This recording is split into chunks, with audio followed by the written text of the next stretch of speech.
We are the table we grew up at. We're siblings, and we're here meeting around our virtual table to tell stories and talk about what it was like being raised in an Anabaptist home and community. So, welcome, pull up a chair, and join us around the table. Good evening, everyone. Thank you for being here. My name is Brittany Covey. I am the oldest sister of this family. As my siblings can probably tell you, bossy and everything. But I have taken my role as being the big sister very seriously over the years, and it's been my younger siblings have put me through a lot. I'm kidding. It's one of those unofficial manager titles that I didn't mean to pick up, but picked up. But I love my family, and I'm glad to be the big sister of the family. Sorry, I was just recently married, about a year, 3 months ago, something like that. So I'm just new at figuring out how to be a wife and how to, um, I guess I've always enjoyed living by myself. I've always enjoyed being super independent, and I loved my single life. Of course, there were times when I wanted to be married, but I really did enjoy my single life and lived it to what I believe was the fullest. And so I'm glad that I was able to live my life that way, and now I'm enjoying my marriage and enjoying sharing a house with my husband versus just being there by myself. I did work in ministry for 6.5 years in Greece. I was a or I worked at a refugee camp for about 2 years, and I was the member care on staff with the team there. Absolutely love the job. It's really what helped shape my future now. And I just building a community, walking alongside and supporting people who were serving the less fortunate, were serving people um, that needed to be served. That was something that I thrived at. I loved it, and I was able to build it, and I was trusted with it, and that felt huge to me coming from the background that I came from, where my voice didn't always matter, or actually, it very rarely mattered, and I didn't know. I didn't always say things or feel things because it just didn't matter. So it felt very empowering to be in a space finally where someone looked at me and said, "You're really good at this. Go and do it and go and build it." So it's really, really good for me. I learned a lot. I My relationship with Jesus got much deeper there. I couldn't fake it. I had to be real. I had good friends that quickly called me to be real. So I had to think through what I believed and what I felt. It was towards the end of those 2 years serving on Lesbos that I was kind of questioning what it looked like to walk away from the Mennonites or to stay. I wrestled through that pretty significantly while I was on the island, and then at the end of 2019 I moved to Athens, Greece, and started working with an anti-trafficking organization there. And that was when I officially did leave. Um, I was part of a Mennonite church at the time that didn't necessarily require the head covering and skirts, but they did. It was Mennonite in name, so I guess I didn't walk away completely, but I did choose to stop wearing a covering and choose to not just wear skirts. Like that was my only way to dress. So that happened around that time, and I really have a smooth transition with it as far as that goes because I didn't nobody cared. Nobody knew. Nobody cared. I wasn't judged for anything because nobody even noticed that it was different.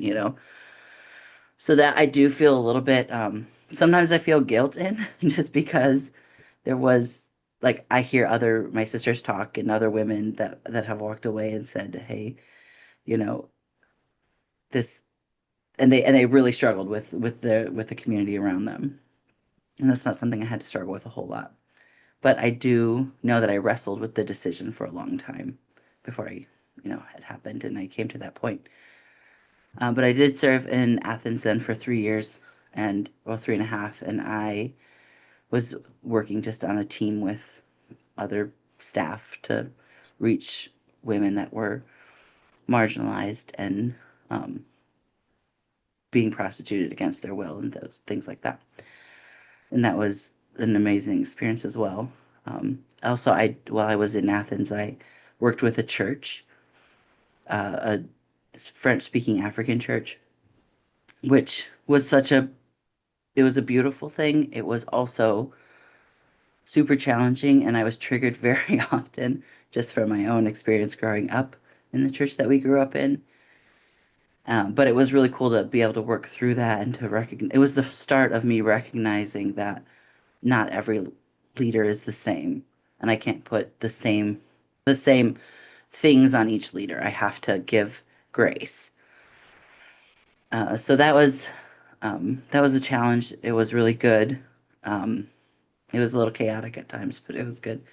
And then I moved home. I ran out of a visa, so I went to France for 3 months, and we attempted to start a church there. That didn't really pan out as we thought. So I moved back home, and that's when I got married. I met my husband online. I know that's for some people that's like old news. For other people, that's like, oh wow, that's kind of a weird way to meet somebody. But I did meet him online, and yeah,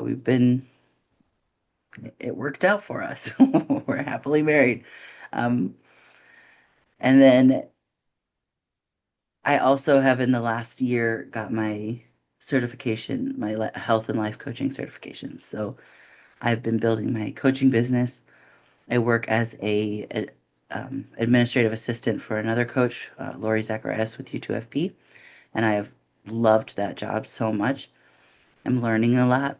And then I just coach as well. If I have a client, then I take them through the programs that I offer. Coaching has been when I was talking about being member care back in Greece, that kind of is what led my decision to become a coach. And it's been really cool. I've really been enjoying it. Are working to go back out into missions. We would like to go back to Togo at some point. My husband is from Togo, and he would like to start a Christian school there, and we'd like to plant a church if possible. And then we would just like to be able to be used by God however He'd like us, where He would like us to go. We both have a passion and a heart for mission, so I could see us traveling and doing that for the rest of our lives. Also wanting to be willing to be where God has us to be, whether it's Togo or the US or anywhere else. So that is me. Brandon, I'm gonna let you go now.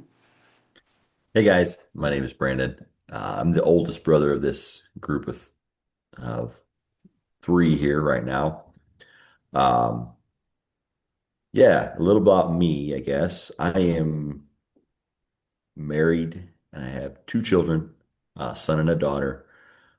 My son's 6 and my daughter is 2 currently. Um, I guess just a quick rundown of who I am and why why I ended up here. Some of the reasons I ended up here. Um, so we grew up when I was 8, we made a pretty big move from one community, one state to another. Remember that very distinctly. I was in the middle of second grade when we moved, and that was a really big move for me. Um, Going to private school, private Christian school, and then that was thriving, had, multiple kids my age, and going to another private Christian school, and I think there was 10 kids in the school the first year I was there. There was nobody there. And so that was really tough. There was one other kid my age, and he was mean at the time. We ended up becoming pretty good friends for a long time, but he was pretty mean for a while. And that was tough. So yeah, we did that. Um, and I had a pretty normal boy's life. I mean, buddies down the road who had the same kid that was mean turned out to be a good friend that lived less than half a mile down the road. So we hung out all the time. We got into all kinds of things. Um, but it was a pretty normal childhood. Nothing crazy, nothing too dramatic. Um, I did no, the normal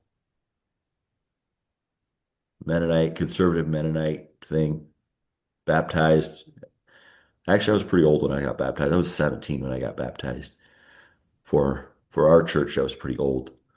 Um, from there, I went to a Bible school. It's like a 6 week Bible school. Has a couple different terms, but I went there 2 years in a row. Parts of it were amazing. I made some really good friends. Parts of it were kind of dumb, but it was all good. It was all like it's part of my story, and I wouldn't trade it for anything. Um, at that point, I think I was 18 and 19 when I did that. At 21, probably the most life-changing thing that I did have done to this point, other than salvation and my marriage, I decided to go on a mission trip to Asia, a 6 month personal development slash mission trip in Asia. And it is the best thing I could have ever done. I learned so much and I grew so much. And I don't know,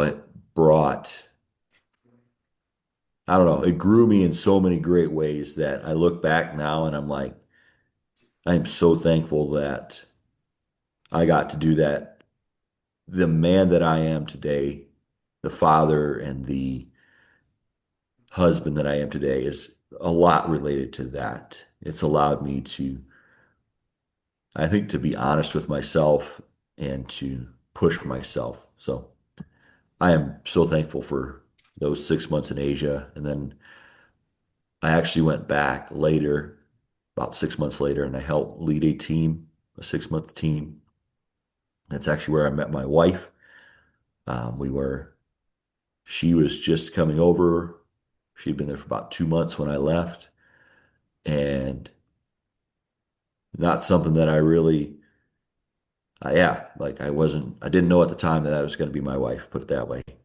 And I don't know, I got home and I was thinking about going back, and God very clearly told me that, no, man, like you're not going back for a while. And so I went back for a visit one January, and in thinking about going back to visit, one of the things that popped up was, oh, I really like to see this girl again. And so that's kind of how my, where our relationship started for me. Um, had some conversations with people, what they thought. And yeah, we started dating probably about a year later. Yeah, right at a year later. So my whole dating life was me in the United States and my wife slash girlfriend at the time in Asia. So long distance relationship is all I've ever known. I was there. I think I visited 3 times in the 2 years that we were dating. Uh, so it was tough, but it was really good for us. Um, it taught us a lot. It taught us a lot about communication, and so there's some really good things there. So if any of you are scared of long distance dating, give it a try. It'll it will it can work. Um, but yeah, then we got married in 2016. And we have, soon after we were married, I think it was a year and a half after we were married, we actually moved back to Malaysia this time. And we worked in Malaysia with teams coming over from the United States. We would then send them out on short-term mission trips from there. This was all guys for me. Um, but yeah, so just more growing, more learning. We have a really deep love for Asia, as you can tell anymore. Um, so yeah, and then in 2020, we moved over in 2018, and then in 2020, over COVID, they basically kicked everybody out of the country that wasn't Malaysian. And so we came home and we've been home ever since. Um, when we got home, a little bit of my church journey, I guess. We grew up in a pretty conservative Mennonite church, beachy Amish Mennonite church. And it raised a lot of questions in our lives. Um, there's some moments of pain there from our lot in there. There's some good moments. We learned a lot of good things. Um, so that's kind of how my background. And then when I moved, at one point I lived in Ohio. And when I went there, I went to a very similar church, but the feeling was very different. The people were very different. And that brought me a lot of healing. And then when my wife and I uh, moved, so she's from Indiana. And just before we moved to Malaysia, we moved back to Indiana and we joined that church that she grew up in, or that she was a part of at the time. And they were our church while we were in Malaysia. And when we got back, I don't know, it was pretty tough. There were some things that we felt like had changed. Um, Obviously, we had changed. And so, about what is it now? I think it's about 4 years ago, we made the decision to leave that church. At the time, it was a, it's a Mennonite church, a pretty traditional Mennonite church. Um, so we left and we spent about a year not knowing what we were doing. Do we want to stay Mennonite? Do we want to, what is there for us? Um, felt like a lot of the Mennonite churches we visited, we were kind of running into the same things that we had always struggled with. And so, like, do we want to stay there? What do we want our kids to look like? A lot of questions. Um, so we currently go to they used to be Mennonite church. They are no longer a Mennonite church. Um, so they're a fairly Anabaptist church with a lot of outside in or non-Anabaptist influence, if that makes any sense. So it was a really comfortable transition, but it was also has some of the same values that we want for our family and that yeah. I think one of the things that in this podcast that we want for people is not to just leave, not to just like there's times to leave and there's times to stay. But also like don't feel like when you leave, if you leave, that you need to go far, far away from your traditional Mennonite church. We have a lot of the Anabaptist Mennonite, I believe, have a very solid framework to live Christianity out of. And it has some holes. And but for me and my family, that's where we've chosen to land. So yeah, we currently live in Northeast Indiana. We homeschool. We just moved recently. That's been a big change for us. Um, I work at an RV factory 3 days a week, 4 days a week. And then I also run a seamless gutter business on the side. So that's been a really good change for us. Um, Hoping to go do that full time someday, but we'll see about that. But yeah, I am really excited about the table we grew up at. And I am looking forward to the questions that come and the questions we get to explore. Hopefully, you guys have questions for us, and we love your feedback. Courtney, take it away. Hi, everybody. I'm Courtney Miller, and I am the middle child of the family. Um, yes, I do have middle child syndrome. And the funny thing about it is if you try to take a middle child's place, then we get really upset with it. But we're also like, oh, we're so defeated in this middle child position. But anyway, so that's my outlook on life half the time. But praise the Lord, He's healing me. And yes, we're gonna get through this. Anyway, yes, like I said, Courtney, I'm married to my husband, Justin. We met in first grade, actually, and it was pretty much love at first sight for him, not for me at all. My love came much later. Um, yes, we are now married for 7 years. We have three little girls, 5, 3, and 10 months. And they're just, full of energy, balls of fun. Um, they're really into gymnastics right now and currently saving up to buy a pony and to add to their collection of other farm animals that we have. So yeah, I am a full-time stay-at-home mom, and we do some homeschooling as well. We're kind of taking it easy with that one, just kind of easing into it. Yeah, we just have a lot to do around here. I mean, sure you moms know, you guys get it. Always some for cleaning to be done or cooking to be done or something. But yes, we live in Michigan. My husband and I and our daughters, we live here in Michigan, where a lot of our stories that we're going to be talking about on the podcast are going to come from. I My journey, I guess you can call it, from where I was at growing up to how I got to where I am now, would be I was a teacher for 7 years. And my first year that I taught, I was like right out of high school. I went right back and taught at the same school that I had taught or that I had grown up in and graduated from. And so I taught there for a year. And I was like, it was really tough to you know, come out of high school, turn around and go back in as, a leader or authority figure. And it just didn't work out that well. And I was like, I don't think I can do this.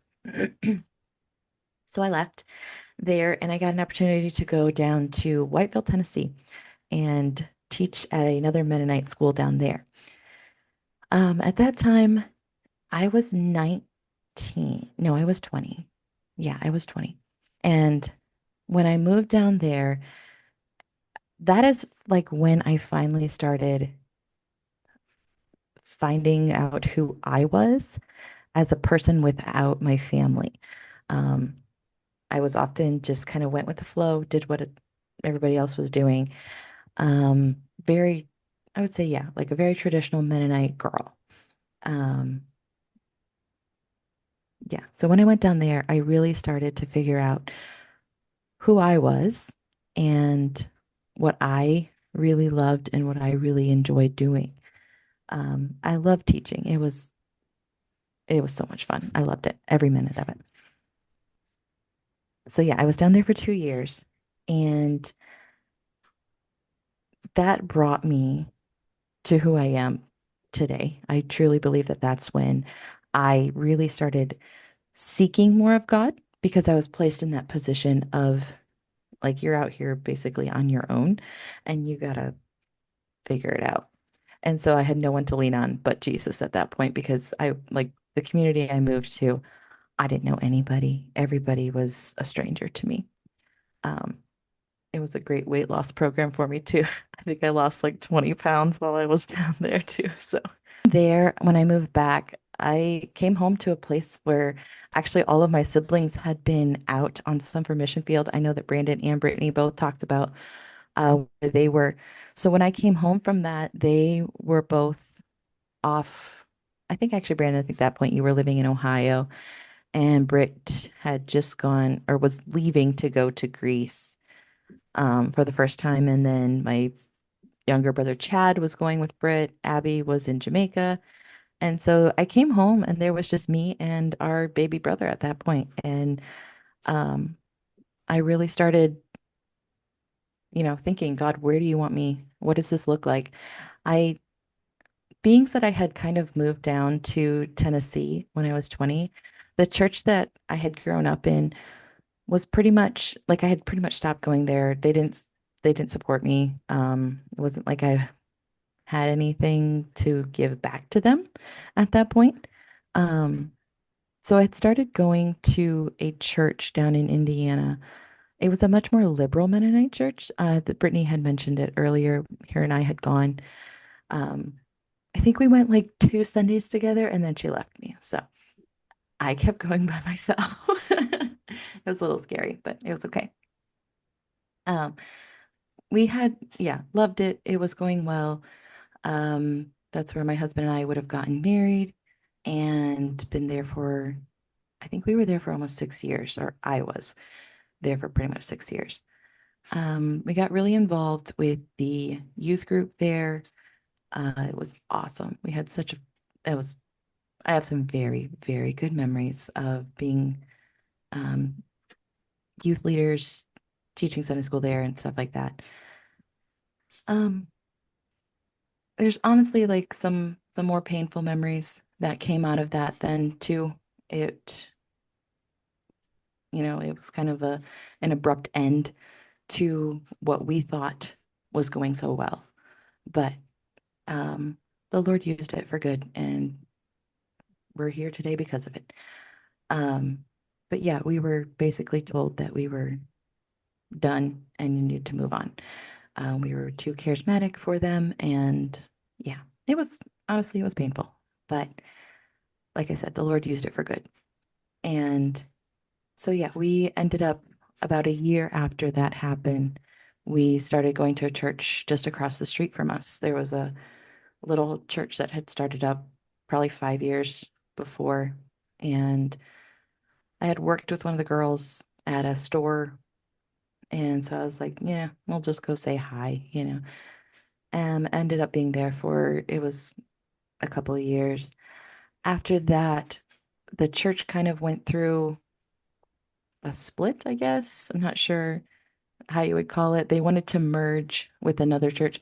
That is actually when I would have like officially like completely left all Mennonite um traditions, I guess. Because the more liberal Mennonite church that we would have gone to, me and my husband would have um yeah, it was much more liberal. I think Brittany stated earlier, emphasis on head covering and skirts were not um forced. So yeah, that's when we went over to Life Church, which is just across the street from us. Um, that's when I would have left all Mennonite traditions. Um, but that was very good for me. That was very good to like be on that side of church and how it was operating. Um, Also just like learning how to live life differently than what I used to, and recognizing that I am still loved.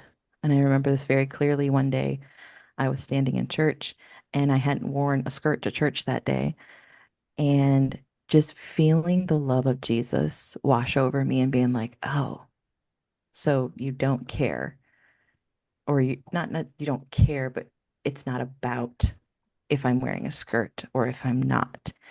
It's the fact that it's my soul that you love, and that's what you want. Um, and I think just starting that realization that it's not about how I dress or how I'm looking, but it's my heart that you want. That's what you're after. And how can I say yes to your will and to your heart? Um, so yeah, that church went through a merge, and we did not really want to go with that merge. Um, Actually, today there's a few that stayed. There was a quite a bit of older people in the church. Not anything against older people, but yeah, there was quite a few older people that we were there. We were one of the so my husband Justin had gone to with the same program that Brandon had been talking about, and he had met some friends that lived down in South Carolina, and they had come up to Indiana for a prayer night. And invited us to come and have a prayer night with them. So we went. Um, Ended up being amazing, and God did some work in our hearts and brought a lot of healing to our church hurts through that group. And that is currently where we are today with Fresh Fire Fellowship. And we absolutely love it. It is untraditional in all respects. Um, but we do a lot of Zoom church and house church stuff and get together with other believers. And yeah, we absolutely love it. And so that's kind of where we are today. Thank you for listening to us as we introduced ourselves. We hope to see you next time on the podcast. Thank you.